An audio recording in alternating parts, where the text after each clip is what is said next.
All right, so I've got a topic today that's it's pretty heavy, super heavy actually, but it's something I think we absolutely need to talk about.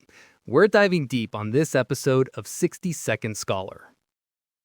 We're talking about World War III. And look, the goal here is not to fearmonger. It's the opposite. It's about being prepared, being, a scholar of your own survival. It's about pragmatism. So let's get into what you'd actually need to do to prepare if the unthinkable happens. First point, immediate survival. Think you have minutes, maybe an hour to leave your home, potentially forever. This is your bug out bag or go bag, and everyone in your family needs one. It's not just like a change of clothes and a toothbrush. Number one, absolutely number one, is water. You need a way to carry it, and more importantly, a way to purify it. Things like a life straw or purification tablets. This is totally non negotiable. Next is food, and you have to think in terms of calorie density and ease of use. We're talking about things you can eat with one hand, maybe while walking. So think dense meal replacement bars, not just sugary granola bars. Dehydrated meals are lightweight, which is great, but they also require you to stop, build a fire, and boil water. So that's a trade-off to consider. Jerky, pemmican, nuts, trail mix, these are perfect. They pack a massive caloric punch for their weight. And hey, you know what? Throw in a small thing of hard candy or a chocolate bar. A little morale boost from something sweet can go a very, very long way. Then, first aid. A really, really good first aid kit. I'm not just talking about a box of Band-Aids and some aspirin. I'm talking about a full-blown trauma kit. You should have multiple tourniquets and know how to apply one to yourself with one hand. That's a key skill. Add chest seals for penetrating wounds, hemostatic agents like Quick Clot to stop severe bleeding, and a good supply of sterile gauze and pressure bandages. Also, think about everyday needs. A 3-month supply of any prescription meds you need, plus a stock of basic over-the-counter stuff like painkillers, antihistamines, and anti-diarrhea medication. In a world without a functioning pharmacy, these simple items become incredibly valuable. And again, having the gear is only half the battle. You have to get training. Take a Stop the Bleed class or a wilderness first aid course. It's as important as packing the kit itself. And finally for this bag, documents. Copies of your passport, driver's license, birth certificates. Have them on an encrypted USB drive, maybe a laminated physical copy. Proof of who you are is going to be, it's going to be everything. Okay, so that's the go plan. But what if you have to stay? What if leaving is actually the more dangerous option?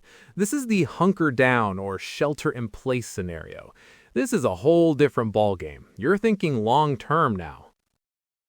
You need at least a month's supply of food and water per person. For food, think big bags of rice, beans, flour, sugar, salt, things that last basically forever. And for water, you need a serious plan. Storing it is great, but you also need a large-scale purification system, like a Berkey filter, or just knowing how to boil water safely and consistently. Communication is another huge one. Your phone will be a brick. A hand crank or solar-powered emergency radio, that is your lifeline to the outside world. It's how you'll get official broadcasts. And power. You should think about a small solar generator or at least some solar chargers for essential small devices. It's not about comfort, it's about capability. This next part is, it's probably the most important, and it's the one most people totally neglect: skills and information. Gear is useless if you don't have the knowledge to use it. It's just dead weight. So first up, know your area. I mean, really know it. And I'm talking about physical maps, not Google Maps on your phone, which will be a useless brick. Actual waterproof, laminated maps of your town, your county, your state. Why? Because these maps show you things digital maps often hide. They show you terrain, elevation, forested areas, and tiny back roads that might be your only way out. You need to be able to look at a map and identify a creek as a potential water source or a ridgeline as a good defensible position. Spend some time with them before you need them. Trace your potential evacuation routes. Mark rally points. It isn't just about not getting lost. It's about making life or death tactical decisions based on the ground you need to cover. Second point here, skills. You need to learn basic first aid. I'm talking more than just CPR. Learn how to stop bleeding, how to set a splint. Take a weekend course. It's absolutely invaluable. Also, basic repair skills. How to patch a leaky pipe, how to board up a window securely. And this is massive, a communication plan. You and your family need a predetermined plan. Like, if we get separated, we meet at this location. If we can't meet there, the backup is here. You need rally points. Do you know what I mean? And the contact person who lives like way out of state that you can all try to check in with. It's about having a system before the system breaks. All right, final area of prep. And it's a bit of a weird one. Money and data. In a major crisis, the banking system could just stop. Your credit cards become useless plastic. You absolutely need to have some cash on hand. Small bills. No one's going to be able to make change for a $100 bill in an apocalypse, you know? It's for immediate barter and trade.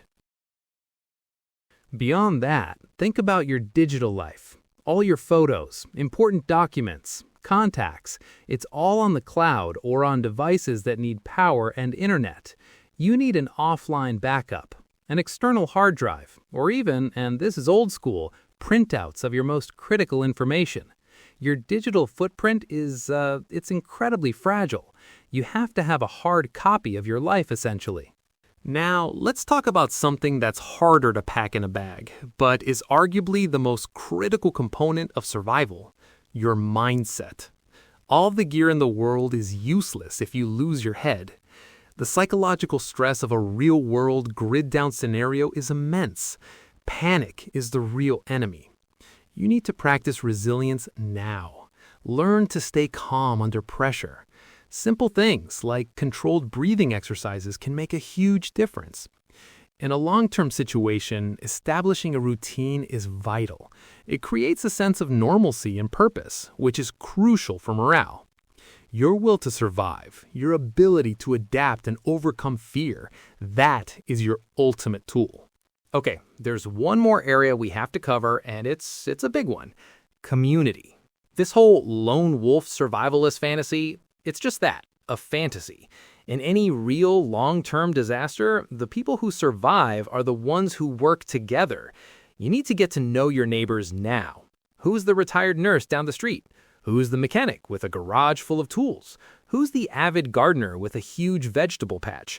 These are the people in your network. You don't have to be best friends, but you need to build a foundation of trust. Think about forming a neighborhood watch or a mutual assistance group. Pool your resources. Maybe you store extra medical supplies and your neighbor stores extra fuel. By working together, you multiply your capabilities. A trusted community is the ultimate force multiplier.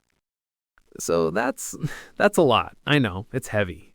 But remember, this isn't about paranoia. It's about taking responsibility for yourself and your family. It's about being prepared, not scared. The knowledge itself is a tool. Think of it as insurance. You hope you never need it, but you're really glad you have it if you do. This has been 60 Second Scholar. I'm Kafka. Take this information, think about it, and maybe just take one small step this week. Buy a water filter. Make a family plan. It all adds up. Thanks for listening, and stay sharp.